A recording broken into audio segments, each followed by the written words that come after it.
A gente já passou umas coisas na história da banda que eu acho que assim, nada se compara a uma pandemia, sabe? Eu acho que foi o momento mais tenso. A gente tem uma unidade muito forte, sabe, na banda. Então acabou que a gente ia continuar mesmo aí, acontecendo o apocalipse, e a gente ia continuar gravando as nossas coisas, dando nosso pulo, sabe?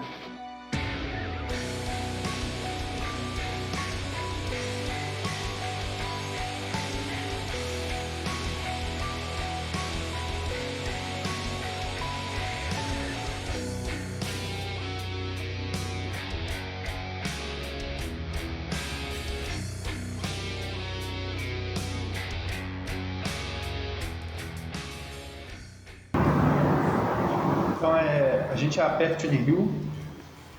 Eu sou o Pedro Moreira, sou um vocalista. Eu sou o Igor, sou guitarrista. Sou o Pedro Reis, baterista. Eu sou o Zaca, guitarrista. Tá faltando o Caio, que é o tecladista, e tá faltando o Gnomo, que é o baixista. Meu nome é Igor, eu toco guitarra e sou vocalista da banda Remédio Sem Causa, junto aí dos meus amigos que também estão aqui, o Vinícius e o Giovanni. Eu sou o Vinícius, eu toco baixo Remédio Sem Causa. Eventualmente eu dou uns gritos também. Bom, eu sou o Giovanni, eu toco bateria na Remédio Sem Causa, acredito desde 2017. Eu sou Alisson Zarca, eu sou guitarrista da banda e vocalista, membro fundador também. Eu sou o Pedro, sou o baterista da banda. Nós contamos também com um outro guitarrista, que é o Leandro, e o nosso baixista também, o Bruno Macedo. A gente se conhece de muitos anos, né? Inicialmente essa banda ela surgiu de uma ideia de nós três, né? A gente estava com vontade de criar um projeto que tivesse essas ideias musicais assim mais obscuras, mais voltadas assim para uma temática mais gótica. E aí a gente foi atrás de outros amigos que comprassem a ideia ruim que a gente tinha. Começou em 2013 para tocar covers de Ramones. Eu estava aprendendo a tocar guitarra, então era uma das poucas coisas que eu sabia tocar.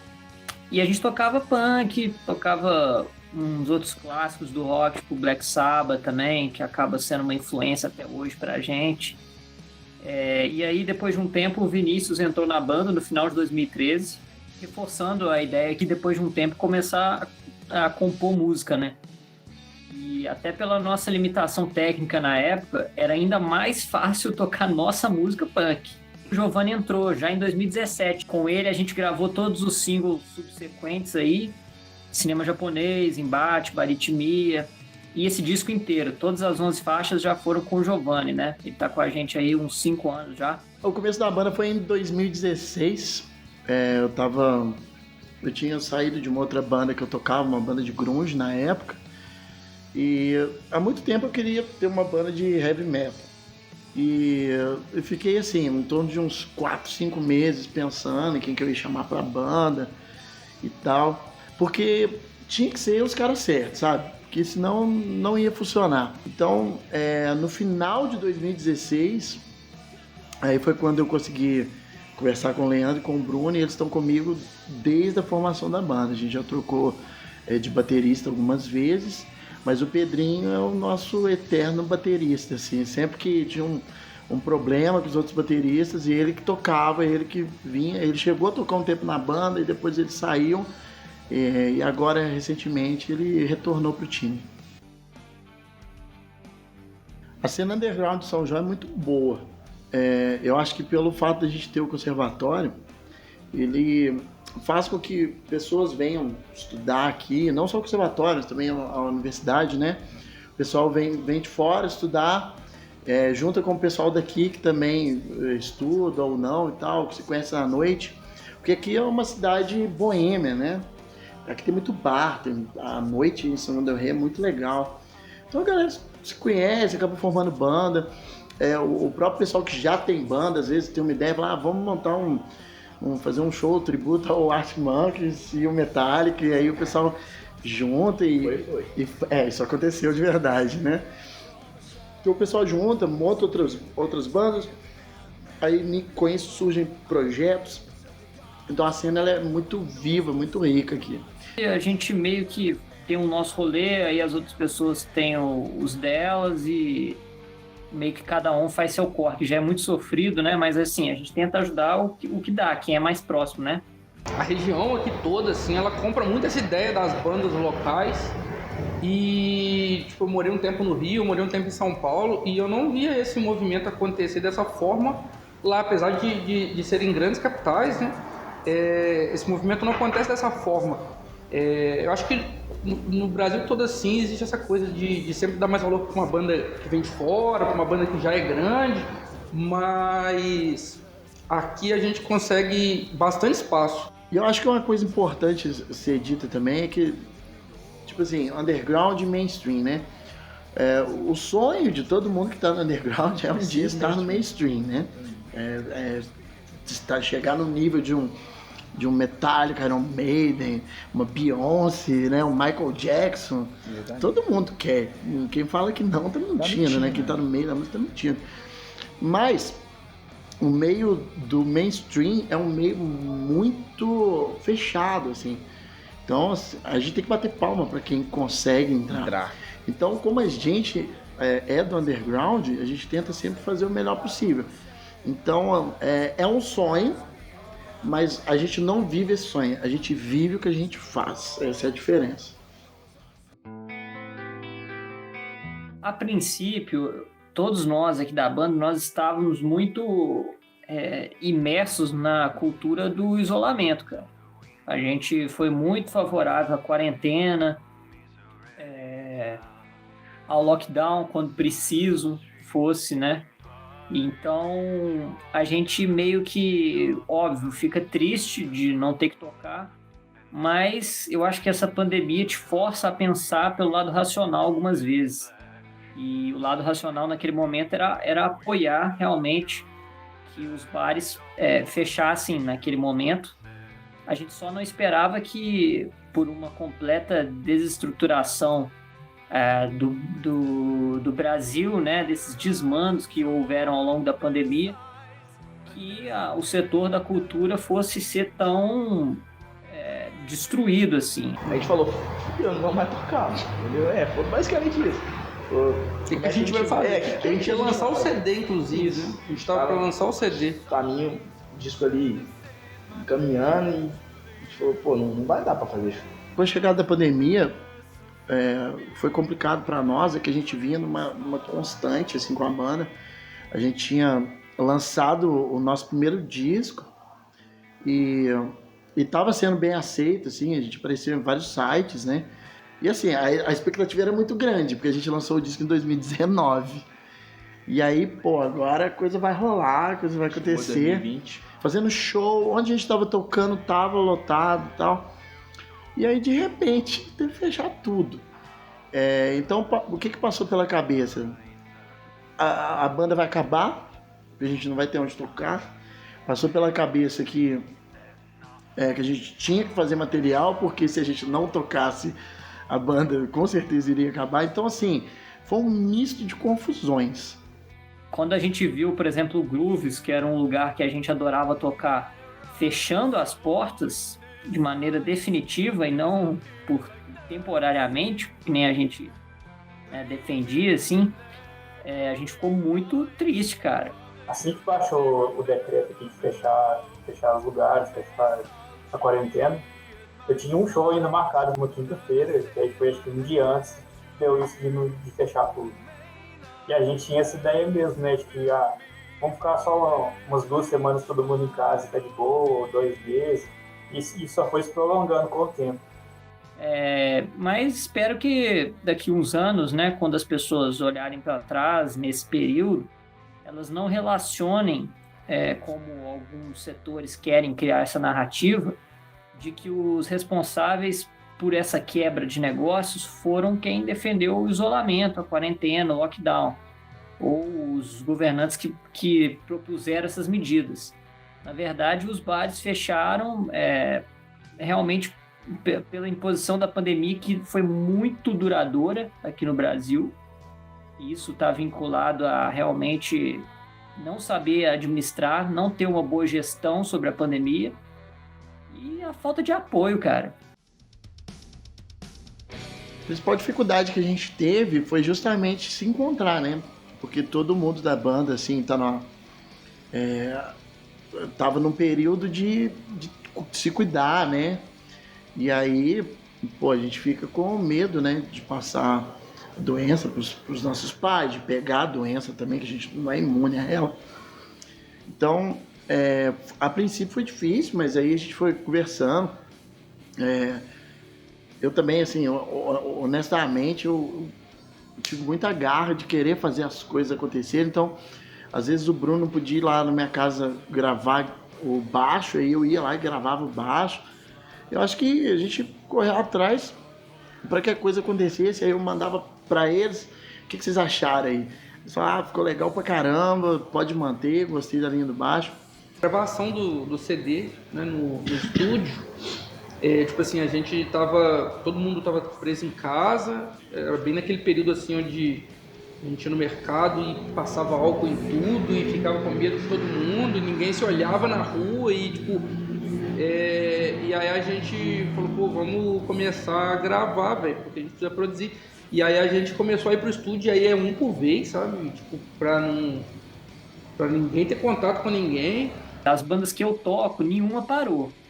A Captain Lopes, por exemplo, lançou um disco, a Churros tá lançando single, o Vinícius lançou os projetos dele. Acho que o que ajudou a gente a se manter ativo foi ter a possibilidade de gravar as coisas à distância. Quando as pessoas não têm essa possibilidade e elas só se encontram presencialmente, aí eu acho que foi um problema. Eu acho que deu uma desanimada nessa galera. Aí durante a pandemia a gente lançou acho que umas 4 músicas nos streams, né? Tentando fazer o máximo de material possível de vídeo e tudo. A gente fez uma vaquinha para o Giovanni comprar essa interface lá para casa dele.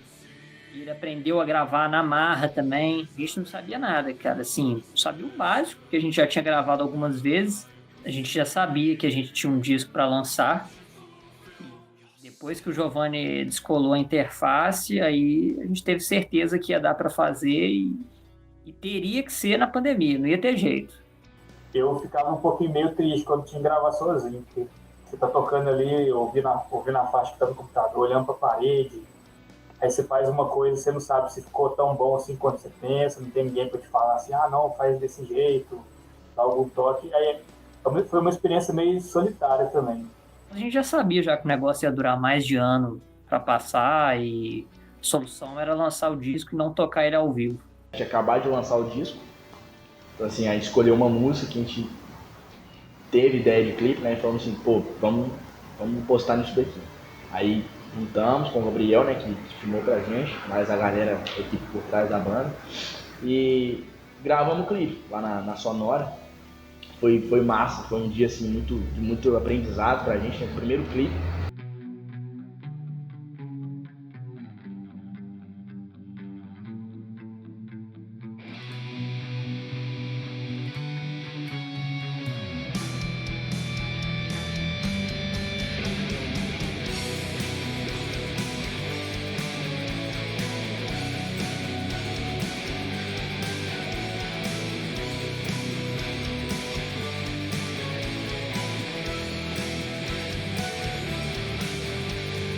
A gente tentou, né, produzir música, compor, e a gente conseguiu fazer algumas coisas, mas era muito tempo, né, e acabou que eu acho que até a criatividade entra em colapso.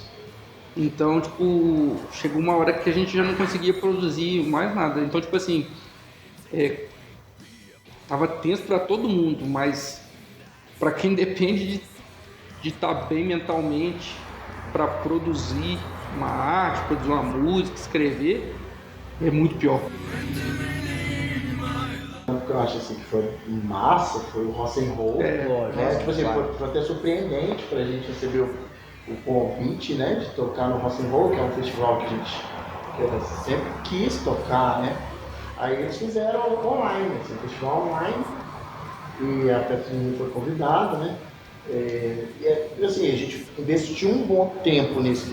É um trabalho muito legal, assim, tá lá no YouTube lá pra galera assistir.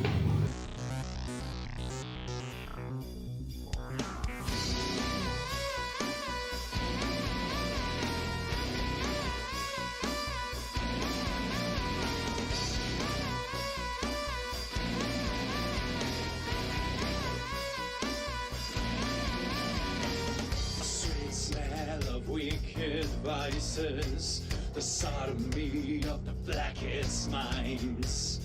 Hear the moans of carnal sacrifices, your body's mine. I ask you how made up mine. A live também, eu acho que é uma coisa muito difícil de se fazer por questão de equipamento e de retorno. Porque eu acho que é um gasto muito grande e você não tem um retorno certeiro, né?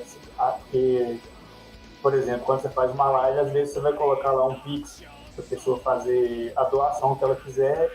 E eu acho que por ser uma coisa assim online, a galera não leva tanto a sério, né? Não se sente tanto assim na obrigação de pagar. O Pedrinho ele entrou na banda atualmente, deve ter o quê? Uns 2 meses? Mais ou menos? Uns 2 meses que ele entrou na banda. Só que, como eu já disse antes, o Pedrinho ele sempre teve com a gente na banda, né, e tal. Sempre quebrando galho. E aí, na época, o nosso antigo baterista, que era o Paulinho, ele não pôde vir, né? Porque ele mora numa cidade a 100 km daqui. Não tava podendo. Então, como não tava podendo viajar e tal, o Pedrinho acabou subindo o carro. Então a gente fez uma live, né?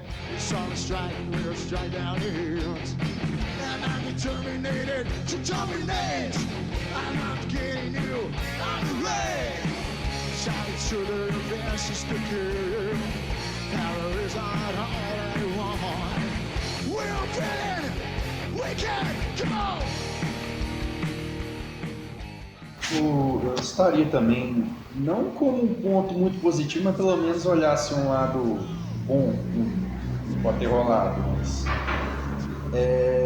acho que essa dinâmica da live, por mais que ela seja mais indireta assim, principalmente no Rock and Roll, a gente viu que às vezes gente de região mais longe, gente que não é daqui, acabou tendo contato com a banda e gostando, assim. Pessoa que talvez não ia poder vir no nosso show aqui. Que é o que nem iria conhecer a gente se não fosse, assim, por realmente o show tá online dessa forma.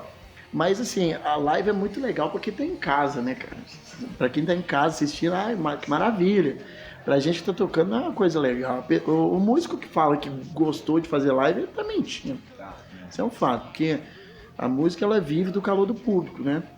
Então, assim, pra sintetizar a coisa, eu acho que a falta do público foi a pior coisa da pandemia para quem tem banda. Esperei por esse momento durante a pandemia toda. Às vezes eu deitava e ficava assim, meu Deus, quando é que será que eu vou subir no palco de novo e tocar? E sentir aquela coisa que só fazendo isso que eu vou sentir. Agora, cara, não tem nem lugar para tocar, velho. Tipo assim, fechou tudo. Teria que abrir aí algum bar aqui em São João para isso. O show Aperto Tune Rio a gente ainda não tem marcado, não tem previsão.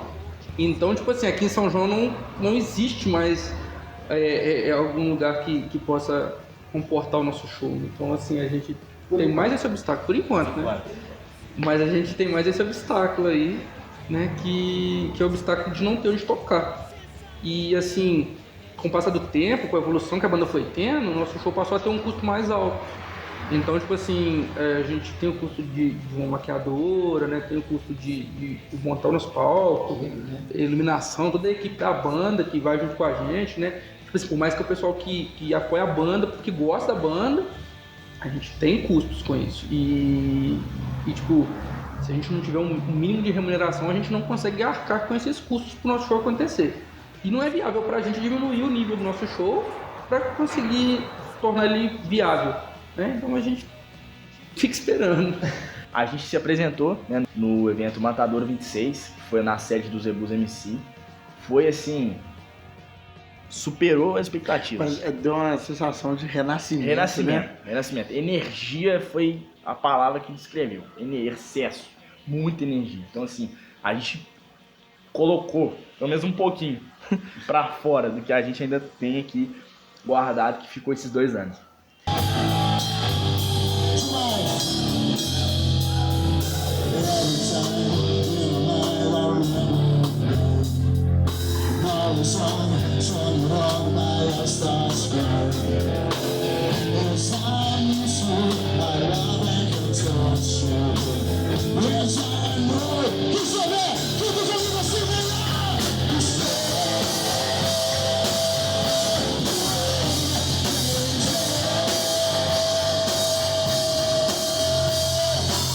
é uma coisa que tá na veia, assim, quando a galera fala, pô, metal na veia, rock na veia, talvez soe blasé para quem não tá inserido no contexto e na cena, mas quando você participa da cena, participa do momento, você vê que a galera se doa para aquilo, né? É uma coisa feita, em primeiro lugar, por amor, sabe? E em segundo lugar, eu diria que é porque, igual eu falei antes, né? Como é uma cidade que respira música, eu acho que vem da natureza do São Joanense, assim, estar inserido no cenário musical da cidade. E a expectativa é só ir, só cada vez voar mais alto, né? Buscar sempre os eventos e voltar com tudo, porque a gente nasceu para fazer isso.